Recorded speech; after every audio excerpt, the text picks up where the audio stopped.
Good morning everyone, unless you are this poor hallucinal that is about to get stepped on. Today is day 20 of me traveling all over Teyvat with a mission to obtain 100,000 free-to-play Primogems. In order to do so, we hoarded as many Primogems as possible, and didn't spend the fates we gathered just so we can get a free C6 5-star character in the future. We did, however, one beginner banner temple, and unfortunately got Jean, who is now kidnapped by F2P agents, so we need to defeat 150 of them before we could rescue her and use her in our party. So far, our characters that we have built are Kaya, Lisa, Barbara, Carly, and Traveler. So we just need 3 more characters built until we can start tackling the Spiral Abyss. Last time we completed Kokomi's story quest and completed a peace talk between the Resistance army and the Shogun's army. We also completed the Orobashi's legacy quest, where we had to repair a few shrines and defeat the Magu Kinki boss at the end to get rid of the rain in Inazuma. So far, we are sitting at 26,241 Primogems, which means we are a quarter of the way there to obtaining 100,000 Primogems. Oh, and the Halutro is sleeping so soundly, so let's just not wake him up. So as tradition, we started off our day completing some commissions. First, we talked to Smiley and gave him some vegetables to cook. After that, we delivered a package to a fisherman and returned back to Smiley to get a delivery fee. Next, we destroyed some Halutro towers and ran away so we wouldn't get caught by the angry Halutro family.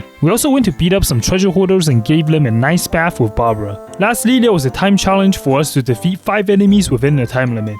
After we completed it, we returned to Catherine to obtain our 60 Primogem paycheck for the day. Since we completed Kokomi's story last time, we talked to Inazuma's Catherine to start the Ito story quest. First, we had to ask around Inazuma to find out who Ito was, but we didn't get any clues other than he was an Oni. We talked to a detective and she told us about the story of the red Oni and the blue Oni, and she also gave us a bag of beans as we set out to look for Ito. We also got to AR 50 as well, so we can also try ascending our world level to 7 after we complete the Ascension domain. Anyways, we made it to Yashitori Island and found a camp, but Ito was nowhere to be seen. We did find some footprints and we followed it a bit, and eventually the footprints led us to Ito. Now we just have to confront him, and luckily for us, we had a bag of beans we could use to throw at him, and surprisingly enough, it worked. Instead of arresting Ito, we decided to look for some Oni Kabutos.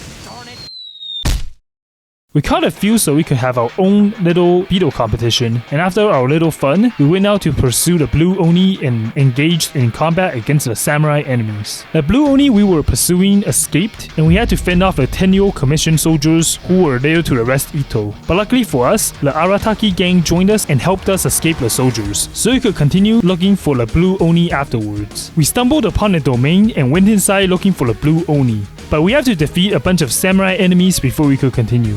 The domain has a pretty confusing puzzle with the different platforms, so it took us a while before we figured out how to proceed to the next room. Finally, we went inside to what appears to be the final room, and along with Ito, we defeated the last enemies that was guarding the domain. We successfully rescued the blue Oni along with Ito, but unfortunately, both of them got arrested by the Tenyo commissions afterwards. We went back to Yashitori Island and told everyone what happened, and finally, we were able to complete Ito's story quest. Alright, time for the game plan. So since we are now AR 50, we can now get our world level to 7. But first, we still have the Ascension domain to complete. We should probably strengthen our team up a bit by raising our talent levels and artifacts before challenging the Ascension domain. We still have a few world quests that we have to complete in Inazuma as well. And while we are here, we can also complete the weekly bounties for Inazuma to level up our reputation level.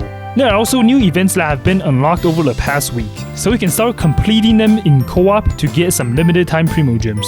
So far, we've completed a bunch of Inazuma world quests already, so we can probably move on to either Chasm Exploration or Enkanomia. So if you have any suggestions as to where we should head next, make sure to leave it in the comments to let me know. I can explain.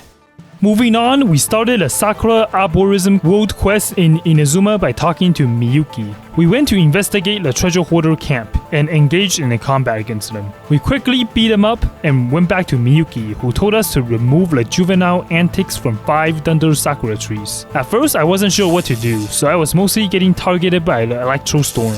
It turns out that I needed to lure the lightning onto the circle a few times before we could cleanse the Thunderous Sakuras. We basically just had to repeat this 4 more times to different Sakura trees around the area, and after we removed all the juvenile antics from the Sakura trees, we returned back to Miyuki, who was at at the treasure hoarder camp this time. We had to rescue her by defeating the attacking Thieves, and after that, the treasure hoarder summoned the electro hypostasis. This boss has a different attack pattern than the world boss we know, so it was a bit harder than normal, but the general fight was similar, and eventually we defeated it after a bit of struggle. We also completed the Sakura Arborism world quest afterwards as well. Alright, so next we started the Adventurers Trial event, which was a co-op only event where we participated in a few mini games alongside 3 other people, and you can get Primogem rewards for completion. The event was honestly really fun, and you could just mess around and take a break from all the combat.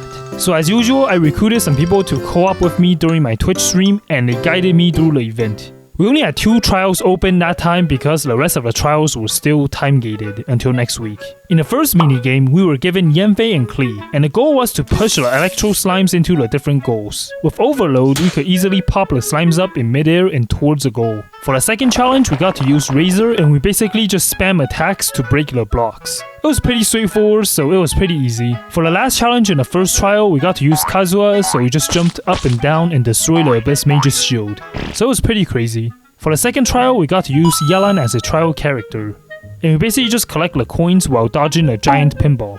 I kept on getting bounced up and down, but overall it was pretty fun. Next, everyone used Sayu and we infused ourselves with Cryo to roll around like Sonic and collected the coins. In the final trial, there were 2 different characters we could get assigned to, Nahida or Kachin. We just defeated 30 enemies with the catalyzed reactions and completed a challenge. While we were in co-op, we also did some Inazuma weekly bounties to raise our reputation rank. First, we went to fight Sparky, the Electro Lava Troll. As someone that took the instructions too literally, I got a bit curious and did this. Come on, Aussie. Alright Aussie, if you're watching this, sorry for blowing you up with a barrel. After defeating Sparky, we went on to fight the ruined machines near Araumi. And while we were in co-op, we also did some artifact farming as well in the Inazuma domain.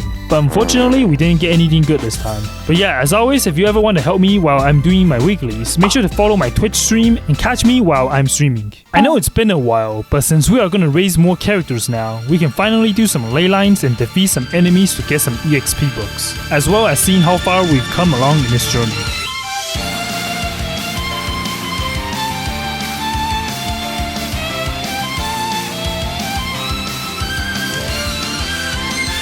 Alright, we've become pretty strong now, and since we are now at AR 50, we're heading towards endgame territory now. With this account being around 3 months old, I'd say that's pretty good progress so far, even though we still have a bunch of places we haven't really explored yet, like the Chasm and Kokomi. We're doing a pretty good job with the starter characters. With that said, it's time to check up on our Primogem count for now. 26,873. Okay, not bad. There are still a few events coming in 3.2, so we'll have to take advantage of that. So now we're 26% of the way and slowly creeping towards our final goal of 100,000 Primogems. And in case you don't know, I made a bet with you guys in which I'll be forced to whale 100,000 Primogems if I don't reach 100k on this account by the time I reach 150k subscribers. So if you want to watch me whale or just want to watch more Genshin content like these, make sure to subscribe to the channel and I'll see you in the next one.